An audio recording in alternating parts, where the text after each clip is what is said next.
Hey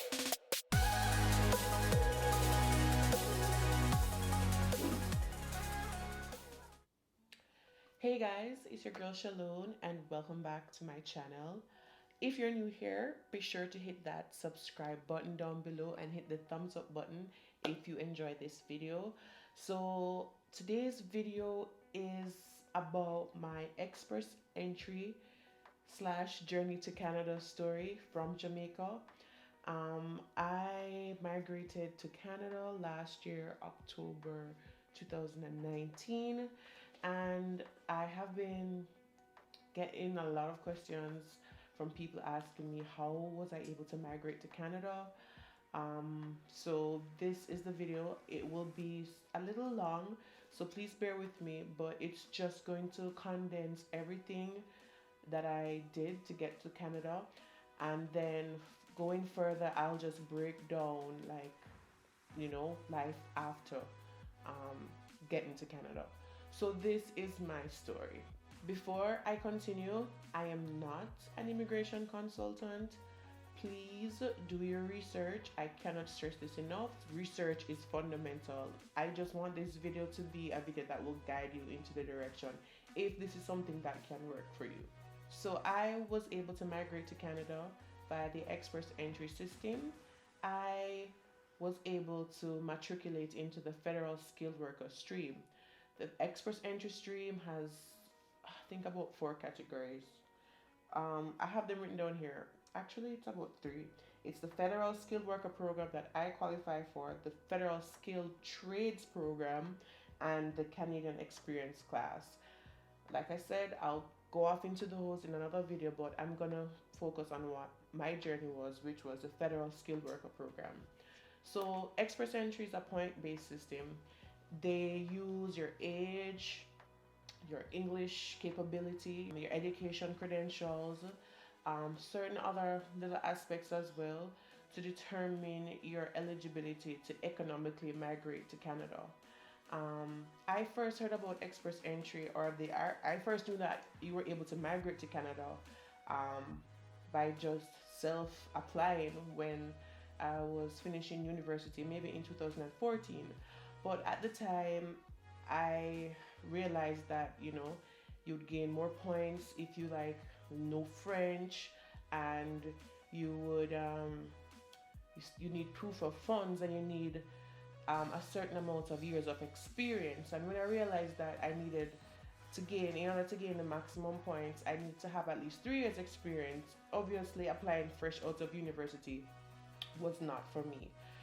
So I decided to just keep it in the back of my head. At the time, I got Fluence, I got Rosetta Stone trying to learn French. Long story short, I have not learned French.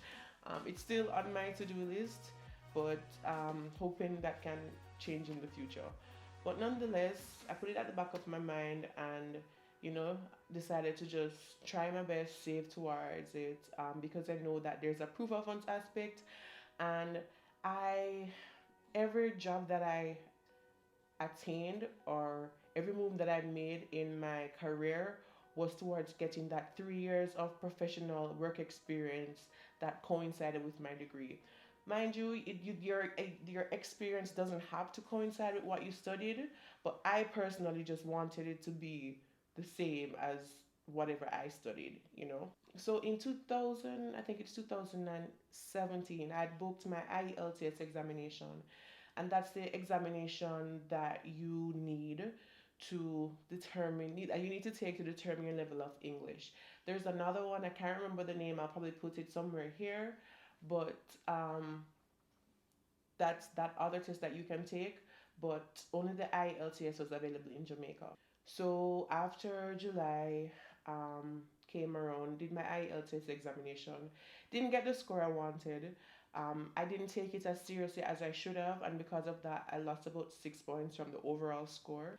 On your IELTS examination, 1 point can be the difference between, let's say, 50 points. So you have to take your English test very seriously. So luckily for me, I only lost 6. So I did my IELTS examination and my educational credential assessment. These 2 things are pertinent because you cannot enter the express entry pool without that. So when you create your express entry profile, you need to enter the IELTS code, or yeah, some code that it's on your certificate. You have to enter that in. And your educational credential assessment, it also has a code. You have to enter that in as well. Back then, to be honest, and it's not a long time ago, but at the end of 2018, the pool was way more, like the points were a lot lower, so it was a lot easier to get invited to apply for permanent residency. Right now, the pool, like where the pool is right now, like you either have to have Canadian work experience, which is valued higher than foreign work experience, or like a Canadian degree or a master's. But just know that it's a lot more competitive, because right now I only have a bachelor's, and luckily I was able to qualify for um, express entry, because most of the persons that I know that were applying around the same time that I was, like in the groups that I was in, they had like masters, they were in their 30s, mid 30s and stuff. So it was quite, I didn't see a lot of people like with just a bachelor's being able to get enough points. Um, so after I created my profile, I was invited to apply for permanent residency. I got there's so much stuff you have to like get your references from your employers. One of my employer didn't actually declined to he didn't even reply to my email, but luckily I'm that type of person that save all my pay slips. So you have to like support your work experience with like pay slip. Well, they advise you to, so it's advisable to provide as much proof as you can, so that it's easier for them to verify your case. In total, it cost $1,040 for the application.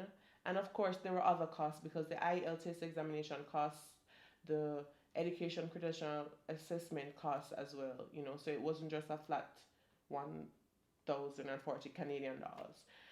So when that's submitted, you have to do like a medical. Well, oh, also, yeah, I had to do a medical as well, which I completely forgot to mention.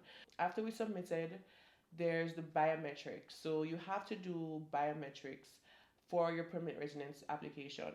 Even if you already applied to Canada as a visitor and you do biometrics as a visitor, you have to do your biometrics again when you're applying for permanent residence. That's just how their system works. I think it's just a ploy to get more money, but whatever. But biometrics cost like $85 Canadian as well. So after biometrics was submitted, this is where the waiting came along.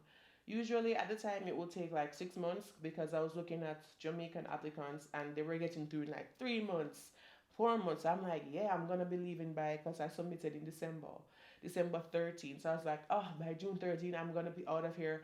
Luckily, I can make it to Canada before winter, so I can get time to adjust into the cold weather.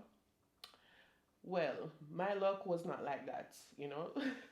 um, I didn't get through until like September, which in retrospect is still good, because like some persons are like, I know somebody who still hasn't gotten through yet, and that person applied on the same time that I did. So I got through in September. They had I had informed them that I was pregnant in August, and I just wanted to let them know. So because at that time I was just getting so impatient, because I'm like, maybe if I tell them that I'm pregnant, because you know, then it would speed up the processing of my application. But I don't know if it did, but but in September, I think September 9, around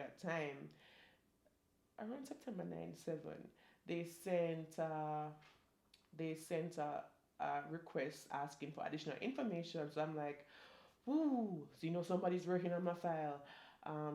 So they sent a request. They asked me if I'm planning to have the baby in Canada, and when is the due date of the pregnancy. And they'd like to know if I plan to have the baby in Canada or Jamaica.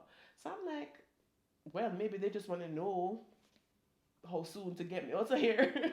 But so I told them my due date, and that I do plan on having the baby in Canada. And when I ended up submitting it maybe like 3 days later, because when I thought I submitted it, I didn't. but I submitted it about Tuesday or Wednesday, and then the Friday I got the golden email. That's what we call it in our express entry groups. The golden email, where they're like, where it's like the passport request. So when you see PPR request or PPR, that's like golden, because when they request your passport is when they're ready to put the immigration stamp in, and they're ready to give you your confirmation of permanent residence. I got that confirmation, I believe it was June 13, because I remember it was exactly 9 months. It was exactly 9 months. So that confirmation came sorry, September 13, 3 days before my birthday. And I have a friend of mine, she was like, "You're not going to get through until I come back down from work and travel." Lo and behold, when she surprised me that same evening, I got the PPR in my inbox. And we were driving over and we're like, "Oh my god, oh my god, oh my god." It was just so crazy. God has been working assiduously to get this process together, because I sold my card, like the person picked up the card the week before, and then the week after I got PPR, because I was like, "Shelone, don't move with sight, move by faith." Because I was saying, like, I don't want to sell my car and have to be taking the bus for a couple months. Sold my car this week, PPR came the other week. Sometimes you just have to move by faith. You can't track everything in your life. But anyways, so after PPR came, passport request, I I sent in my resignation the next day, because I wanted to get to Canada as soon as possible, because I wanted to find a job so that I could have enough hours to qualify for my maternity leave.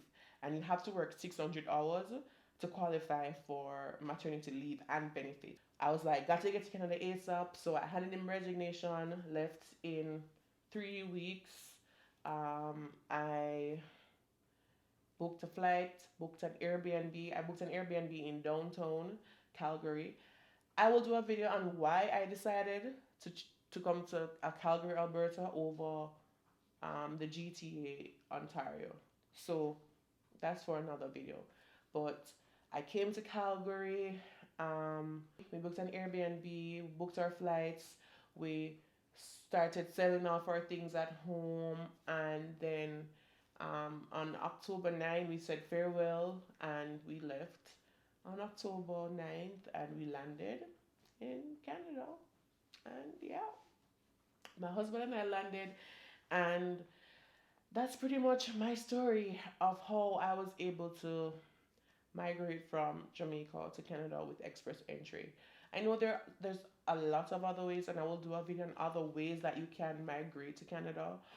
But you know, it's been a really, like, just thinking back, you know, it all played out in the long run, and I'm happy I applied when I did, because the pool is way more competitive. So yeah, that's my express entry story. I will cover more videos about, like, how the job search was and everything. But yeah, so, oh, I need some water.